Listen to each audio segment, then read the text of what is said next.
I'm Mark Matsumoto and welcome to my Tokyo kitchen. Today I want to show you how to cook kabocha squash, Japanese style, along with some fried tofu, so stick around.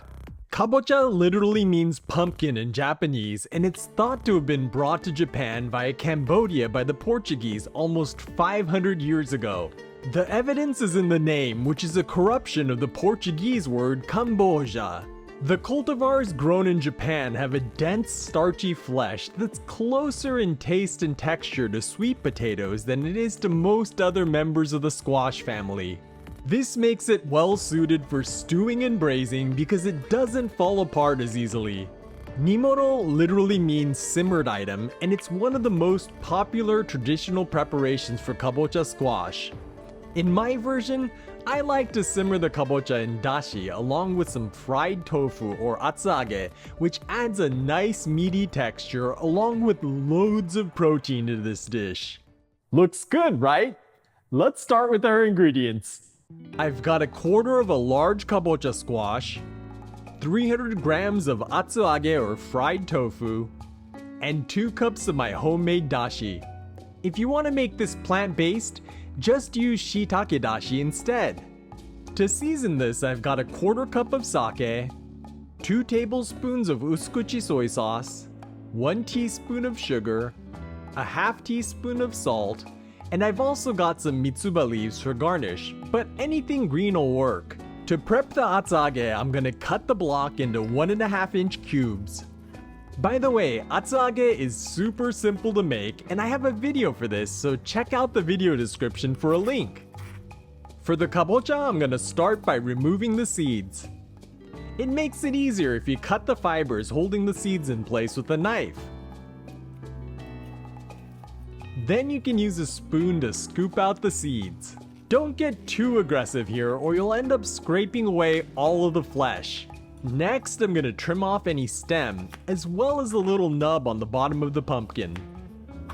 Now I'm gonna cut this into slices that are about 1.5 inches thick.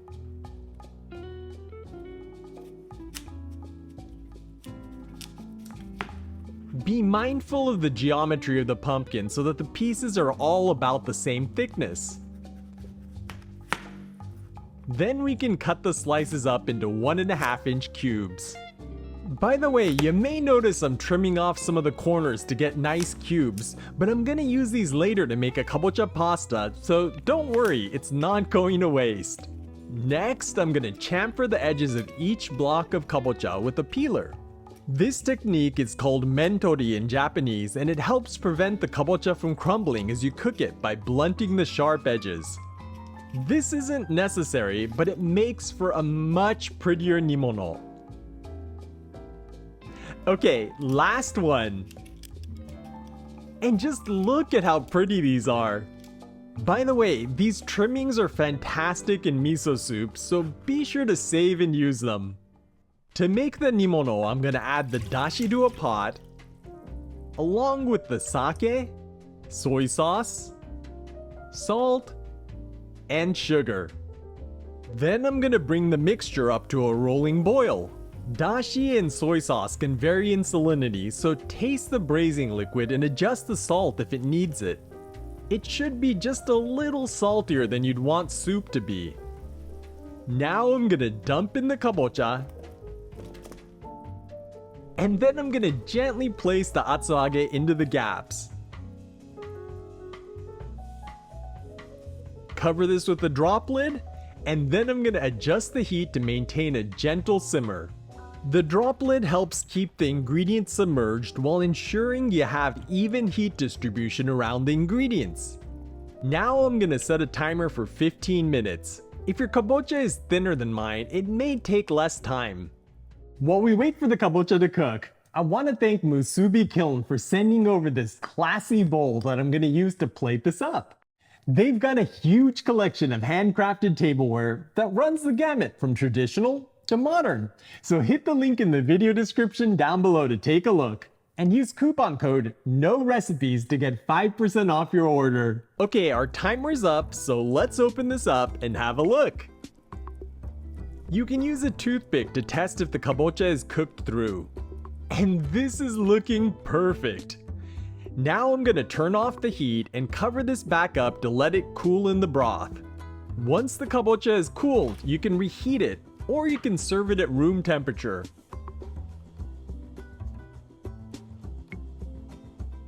I like to plate this up in a shallow bowl by stacking the blocks of kabocha and atsage up to make a mound.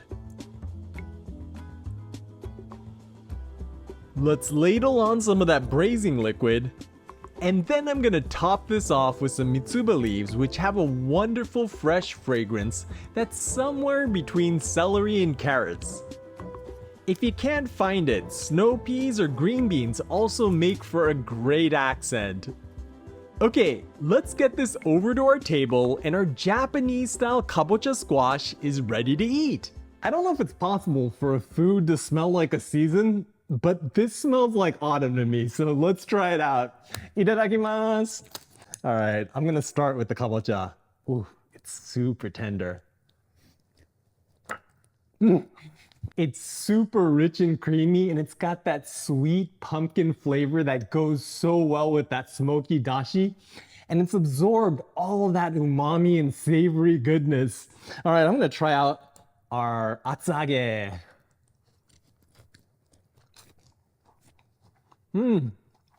They're both creamy, but in a different way.